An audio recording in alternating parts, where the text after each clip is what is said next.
कि जब विपक्ष यही बोलता था ना, तो सच्चाई सब सामने आ गया। अब जनता डिसाइड करे। जनता से इन्होंने कितना सारा वादा किया था, झूठे वादे किए थे, क्या हुआ? ठन गोपाल बना दिया ना, फिर से जनता को कुछ नहीं दिया बिहार को। तेजस्वी करे झुनझुना थमा दिया गया है। तो सही बात बोल रहे हैं ना, तो ये तो बिहार की जनता भी बोल रही है कि हम लोग को झुनझुना पकड़ा दिया गया। आकर के चुनाव में फिर से झांसा। नीतीश कुमार के कदमों से भली भांति गृह मंत्री अमित शाह भी जानते हैं, नरेंद्र मोदी भी जानते हैं, तमाम बड़े वो दिग्गज भारतीय जनता पार्टी के नेता भी जानते हैं कि नीतीश कुमार पलटी मार सकते हैं। बिहार के चाचा क्या एक बार फिर से महागठबंधन का साथ देते हुए नजर आएंगे? क्या इस बार बिहार की कमान तेजस्वी यादव को सौंप सकते हैं? क्या तेजस्वी यादव का मुख्यमंत्री पद पर ताजपोशी होना तय मान लिया जाए? क्या नीतीश कुमार की नाराजगी मोदी मंत्रिमंडल से बढ़ती हुई नजर आएगी और जेडीयू पार्टी क्या टूट की कगार पर पहुंच जाएगी? नमस्कार, SPN 9 न्यूज देख रहे हैं आप। मैं हूं आपके साथ नाज़मीन खान। बिहार के मुख्यमंत्री नीतीश कुमार को लेकर ऐसा क्यों कहा जा रहा है कि वो नाराज हैं?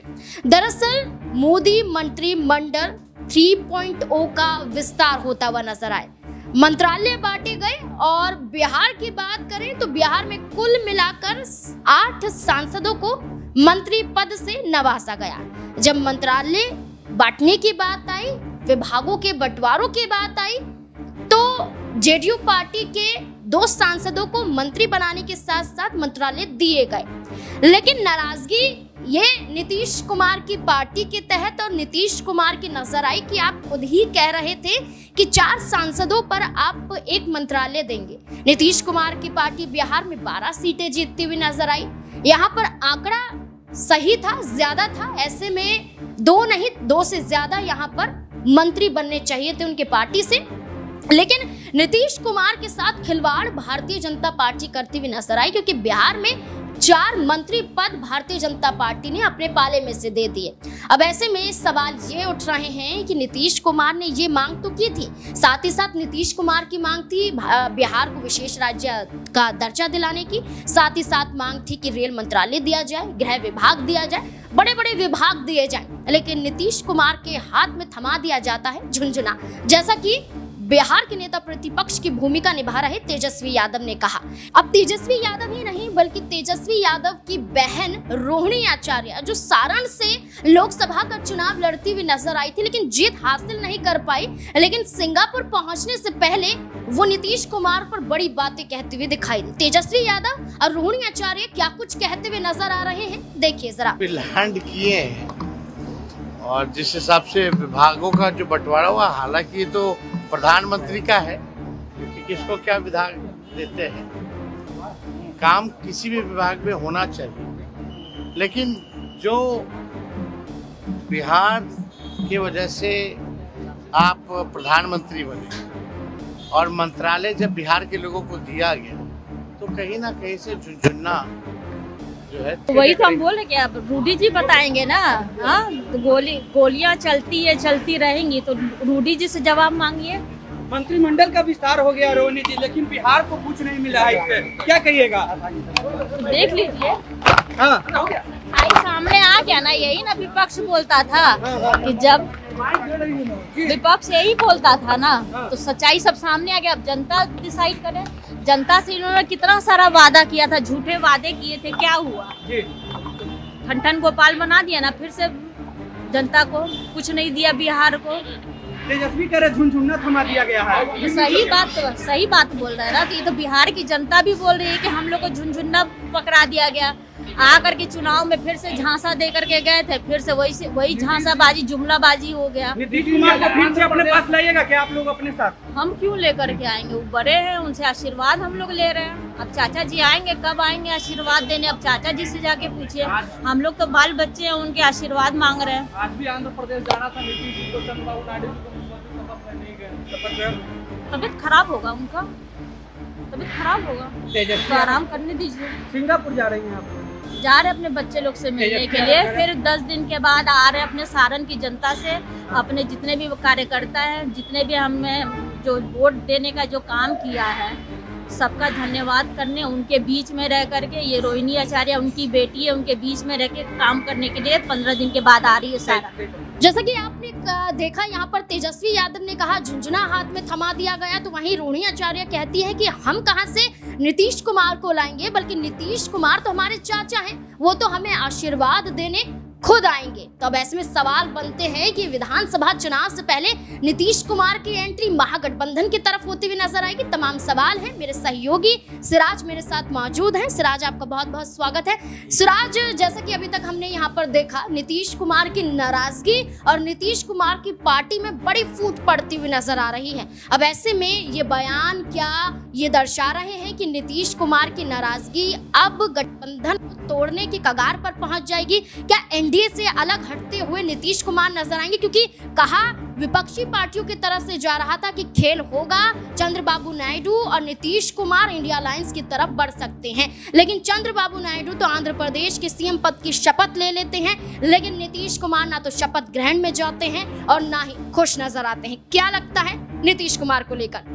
जी देखिए, नीतीश कुमार को लेकर के कुछ भी स्पष्ट तरीके से कहा नहीं जा सकता, क्योंकि नीतीश कुमार वो नेता हैं जो शाम को इस्तीफा देते हैं और सुबह फिर से शपथ ले लेते हैं। और जाहिर सी बात है, उनको लेकर के जिस तरीके से कयास लगाए जा रहे हैं, इसमें कुछ भी कह सकते हैं कि कहा नहीं जा सकता। लेकिन वाकई में ये देखना दिलचस्प होगा कि आखिर नीतीश कुमार जिस ढंग से इस बार के लोकसभा चुनाव से पहले इंडिया गठबंधन की नींव रखते हैं, उसके बाद पलटते हुए नजर आते हैं। क्या जो मंत्रिमंडल विभागों का जिस तरीके से उन्होंने मांग किया था गृह मंत्रालय को लेकर के, या फिर हम बात करें वित्त मंत्रालय को लेकर के, और सबसे बड़ा रेल मंत्रालय को लेकर के, वो तमाम जो मंत्रालय है वो नीतीश कुमार के हाथ नहीं लगे। और देखिए कि भारतीय जनता पार्टी ने वो तमाम बड़े मंत्रालय जो है अपने पास रखे हैं, और जो सहयोगी दल हैं उनको कहीं ना कहीं तरीके से देखा जाए तो छोटे मोटे जो मंत्रालय हैं वो दिए गए। तो जाहिर सी बात है, नाराजगी देखने को मिल रही है। और जिस तरीके से स्पीकर पद को लेकर के अभी भी असमंजस की स्थिति बनी हुई है। टीडीपी लगातार चंद्रबाबू नायडू जो है वो मांग कर रहे हैं कि हमें स्पीकर पद चाहिए, और कहीं ना कहीं विपक्ष भी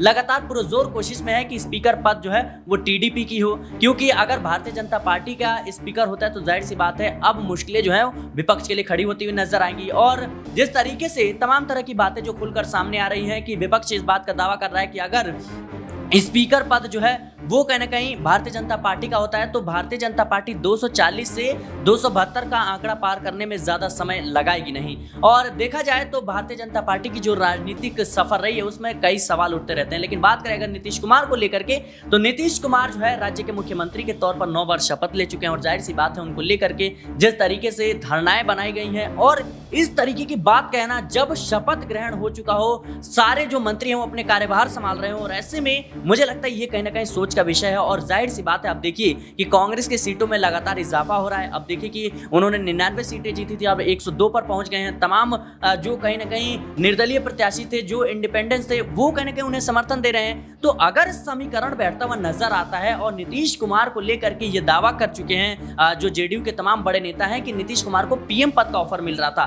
तो जाहिर सी बात है कि चंद्रबाबू नायडू और नीतीश कुमार पलटी मारते हुए नजर आएंगे। और तेजस्वी यादव और उनकी बहन रोहिणी आचार्य ने जिस तरीके से कहीं ना कहीं ये दावा किया है, जाहिर सी बात है इसमें अब देखना दिलचस्प होगा कि इनकी बातों में कितनी सच्चाई नजर आती है। बिल्कुल, यहाँ पर कांग्रेस पार्टी तो अपना आंकड़ा लगातार बढ़ाती हुई नजर आ रही है, क्योंकि निर्दलीय सांसदों का समर्थन कांग्रेस पार्टी को मिल रहा है। 102 सीटें यहाँ पर कांग्रेस पार्टी की हो जाती हैं। लेकिन आरजेडी को लेकर अगर दावा किया जाए तो जेडीयू पार्टी के कई ऐसे विधायक हैं जो इस्तीफा देते हुए नजर आ रहे हैं और आरजेडी को समर्थन दे रहे हैं। तो क्या ऐसे में एक एक करके विधायक अगर उधर पहुंचते हैं तो क्या वाकई मान लिया जाए कि ताजपोशी मुख्यमंत्री की कुर्सी पर तेजस्वी यादव की होती हुई नजर आएगी? क्या लगता है सिराज की, क्या अब अगले मुख्यमंत्री की कुर्सी क्या तेजस्वी यादव के हाथों में ही होगी? जी, मुझे लगता है कि मुख्यमंत्री की कुर्सी की बात है, जाहिर सी बात है कि वो तो जनता को ही डिसाइड करना है। लेकिन इस बार के अगर विधानसभा चुनाव पर नजर डालें तो पवन सिंह ने अपना जो पार्टी है उसका गठन कर दिया, सर्व समाज पार्टी। वहीं हम बात करें कि जिस तरीके से प्रशांत किशोर लगातार पद यात्राएं कर रहे हैं तो वो भी एक बड़ी चुनौती है, और 2 अक्टूबर को अपनी पार्टी का कह सकते हैं वो ऐलान करेंगे। वहीं अगर हम बात करें भारतीय जनता पार्टी है, आरजेडी है, जेडीयू है, तमाम बड़ी पार्टियां हैं, ओवैसी की AIM, IM भी है, चंद्रशेखर आजाद भी इस बात को कह चुके हैं बिहार के सभी सीटों पर वो चुनाव लड़ेंगे। तो ऐसे में जो बिहार का मुकाबला है वो काफी दिलचस्प होने वाला है और ये सिर्फ एक तरफा या दो तरफा नहीं होने वाला, ये कई पहलुओं पर जो है चुनाव होने वाला है। और जाहिर सी बात है तेजस्वी यादव ने जिस तरीके से 17 महीनों में रोजगार का एक मुद्दा था उसको एक ऊपर उठाया और जिस तरीके से भर्तियां कराई, जाहिर सी बात है उनके पक्ष में जो है कहीं ना कहीं वोट पड़ा और इसी वजह से बिहार में जो आरजेडी 0 पर सिमट गई थी उसको इस बार जो है सीटें मिलती हुई नजर आई। और देखा जाए तो नीतीश कुमार इस बात का श्रेय जो है खुद के ऊपर लेते रहते हैं, लेकिन जो बिहार की जनता है वो कहीं ना कहीं विधानसभा चुनाव में आरजेडी पर जो है भरोसा जताते हुए नजर आ सकती है, क्योंकि हवाएं जो है वो बदलती हुई नजर आ रही है। लेकिन मैंने जैसा पहले ही कहा कि तमाम वो बड़ी पार्टियां हैं, तमाम वो बड़े दिग्गज नेता हैं जो कहीं ना कहीं तेजस्वी यादव का खेल बिगाड़ते हुए नजर आएंगे। और देखिए कि जिस ढंग से जैसे ही एनडीए का जो मीटिंग होता है वो खत्म होता है, उसके बाद सम्राट चौधरी विजय सिन्हा जो कि बिहार के उप मुख्यमंत्री हैं वो साफ तौर पर इस बात को कहते हुए नजर आते हैं कि नीतीश कुमार के नेतृत्व में, यानी सीधे तौर पर यह संदेश है नीतीश कुमार को कि अभी आप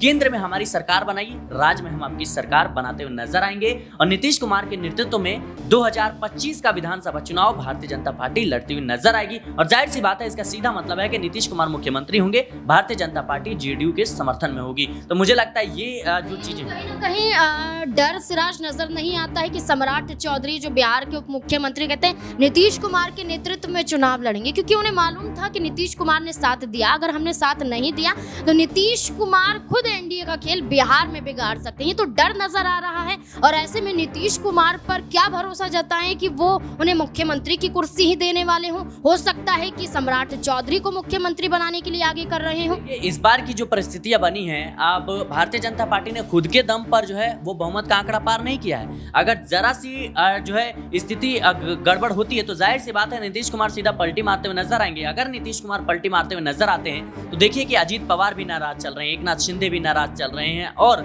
चंद्रबाबू नायडू भी कहीं ना कहीं पलटी मारते हुए देखे जा सकते हैं, क्योंकि जाहिर सी बात है जिस तरीके की उनकी रणनीति रही है। अभी देखिए कि विधानसभा चुनाव जब था उस वक्त उन्होंने ऐलान किया, लोकसभा चुनाव के दौरान ही आंध्र प्रदेश में विधानसभा चुनाव था, उस वक्त उन्होंने ऐलान किया कि जो मुस्लिम समुदाय के लोग हैं उन्हें 5 लाख तक का बिना किसी ब्याज के जो है लोन मिलेगा। इसके साथ ही हर बड़े शहर में जो है कहीं ना कहीं ईदगाह के लिए, कब्रिस्तान के लिए जमीनें दी जाएंगी मौलानाओं की शैलियों को लेकर के। और ये तमाम बड़े मुद्दे हैं खासतौर पर मुस्लिम आरक्षण को लेकर के, जिसके दम पर टीडीपी ने आंध्र प्रदेश में अपनी सरकार बनाई और लोकसभा चुनाव में जबरदस्त जो है उनको सीटें मिली।